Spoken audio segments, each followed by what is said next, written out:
You know, over the course of the years of my lifetime, I have realized what my role in society is. I, Sean Fitzgerald, owner and content creator for the Actual Justice Warrior YouTube channel, which is now available on Spotify and Apple's podcasting platforms. Please subscribe, please give me a review, I really appreciate it. I'm trying to build out my brand on multi-platforms, really need your support and help and kindness, and I appreciate it.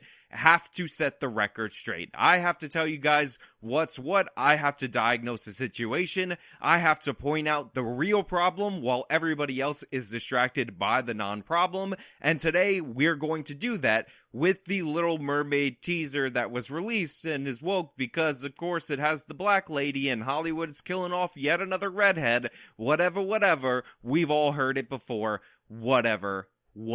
But before we get into that, we have a sponsor of today's video. The sponsor is Noble Gold, long-term sponsor and supporter of this channel, so listen to the read, and then we'll talk about it on the other side. Central banks are increasing their gold reserves like no one's business due to the threat of an oncoming financial crisis. Billionaires like Ray Dalio and Goldman Sachs, giant firms like that, are also moving into these assets, and there's only one other time in history where we've seen these similar actions, and that was around 2007 to 2009, when gold went up by 56%, and of course we had the global financial crisis. Think about what that means. All the billionaires, all the governments, and all the giant financial firms are all using gold to protect their assets because they're worried about what's to come. Why aren't you doing this? Why aren't you on board? Well, luckily for you, if you want to think about diversifying your portfolio, hedging against the oncoming crisis, today's sponsor is noblegoldinvestments.com. Call them at 877-646-5347 to talk over your options. In just 5 minutes of your time,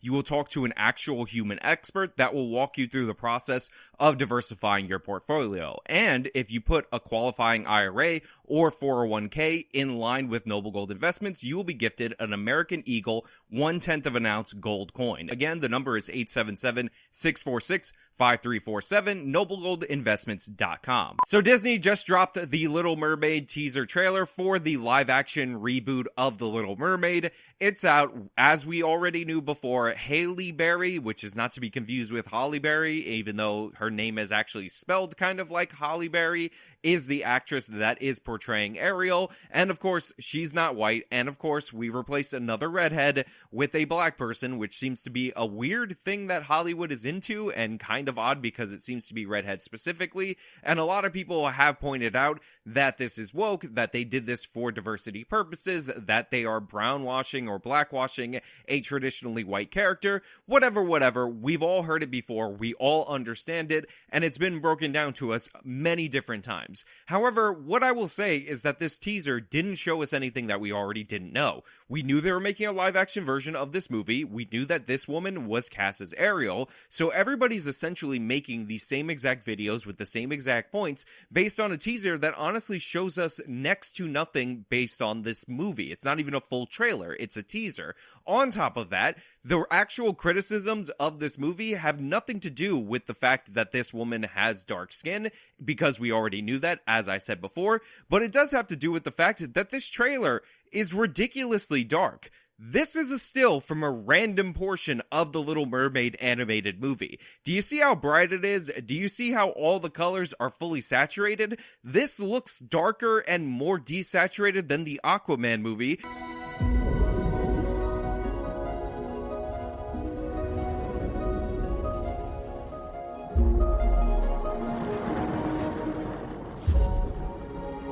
And this is supposed to be a live-action version of this. But fundamentally, the real issue with all of these movies, the real problem, is what I just said right there. That this is supposed to be a live-action version of this. This is actually what's offensive. This is actually what bothers me. This is what should bother you. And we can talk about Disney trying to wokeify or diversify all their old properties, how they won't adapt actual stories that are based on minorities, which I believe the actual lesson from the movie Black Panther is that those would be more successful than these race swap stories, but in reality, it's actually annoying, it's actually offensive to see them try to do live action versions of animation.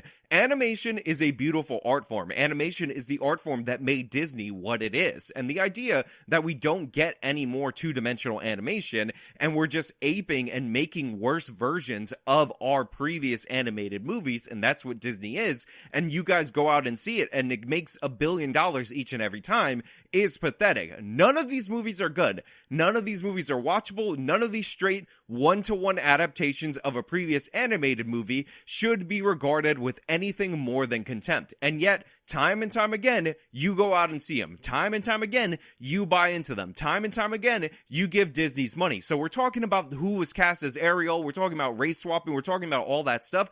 But in reality, what we should be talking about is that this movie does not need to exist. The movie is actually made worse by the live action, not better, because things are animated for a reason. It actually aids in the telling of the story. A perfect example of this phenomenon being absolutely terrible is the movie Aladdin. Now, in Aladdin, they made sure to do the racially accurate or whatever casting for Agrabah, which is definitely not an imaginary place, and they had all of these characters cast in a way that they fit the show. Now, of course, Jafar had a very strong British accent in the movies, and I actually saw the guy who plays Jafar play Jafar in the Aladdin musical, and it was fantastic. And then they cast this young guy because they wanted to do a weird thing about how people are attracted to Jafar, which you're not supposed to be, and it actually hurt the character because Jafar was trying to marry Jasmine, and that was seen as far more creepy in the animated movie than it would have been in this movie. But whatever. They did the proper racial adaptation of Aladdin. They were very proud that they put some brown people on the screen,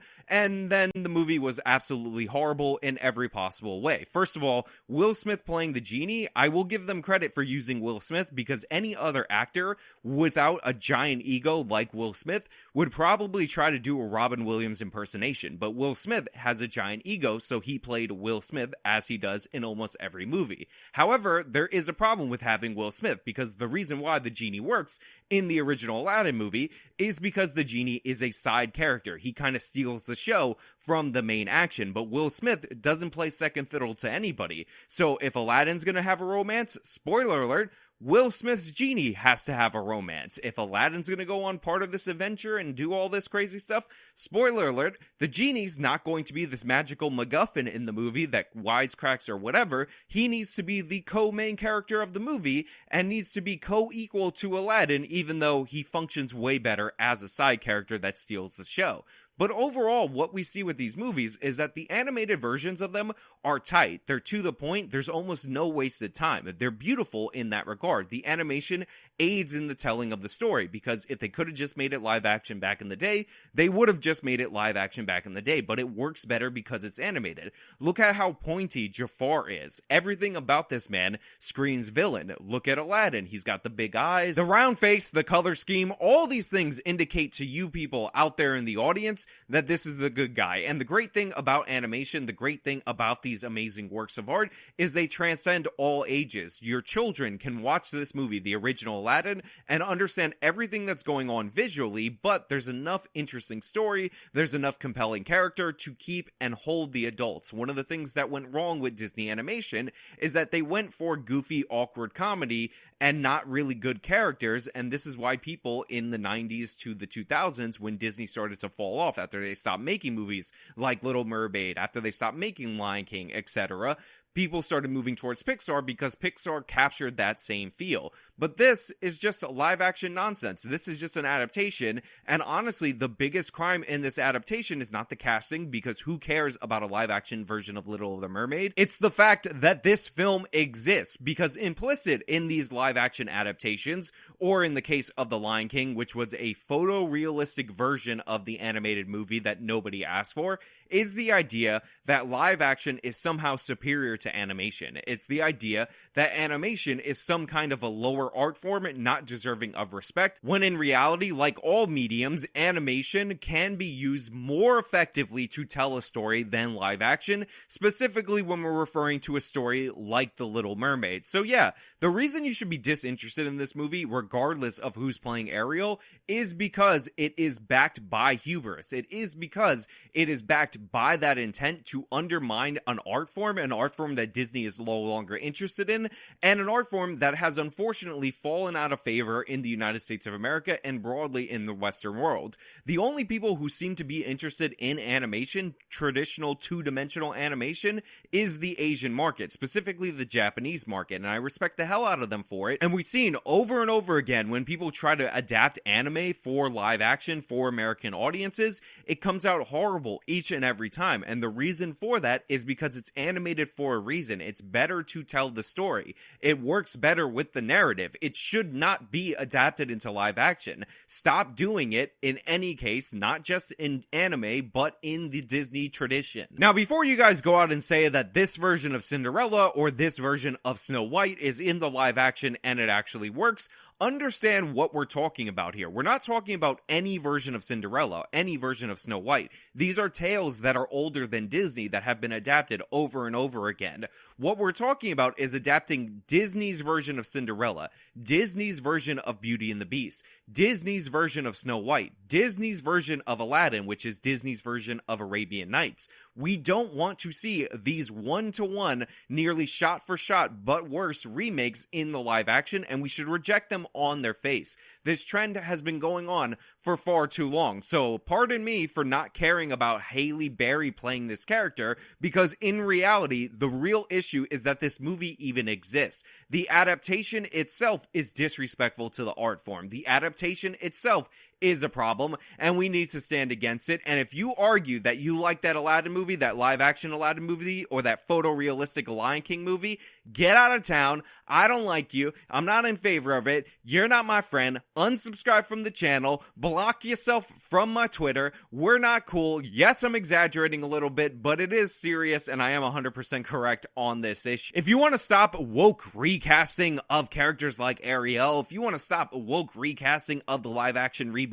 of whatever Disney movie, then you need to stop showing up to the theater for any of these live action versions of any of these Disney movies. Stop supporting them with your wallet, because we know as they reboot, as they rehash, they are going to recast. But in reality, what we should actually be against is the reboot, the rehash, and this denial of the reality that animation is better suited for these stories than actually doing it in live action and doing computer effects, whatever Zack Snyder version of Aquaman with this girl in it. No, it doesn't work. We don't want it. You gotta get on board, join my team, sign my newsletter, go sign my petition, donate to my GoFundMe as I sue Disney because they can't make live action versions of their movies anymore. It's not respectful. You know what I mean. Anyway, that's all I really have for you guys today. I just wanted to give you a rant on this trend of Disney live action reboots, one-to-one remakes of their animated movies, and how much I hate it. And I wanted to direct your ire at the right place, because a lot of people on the internet.com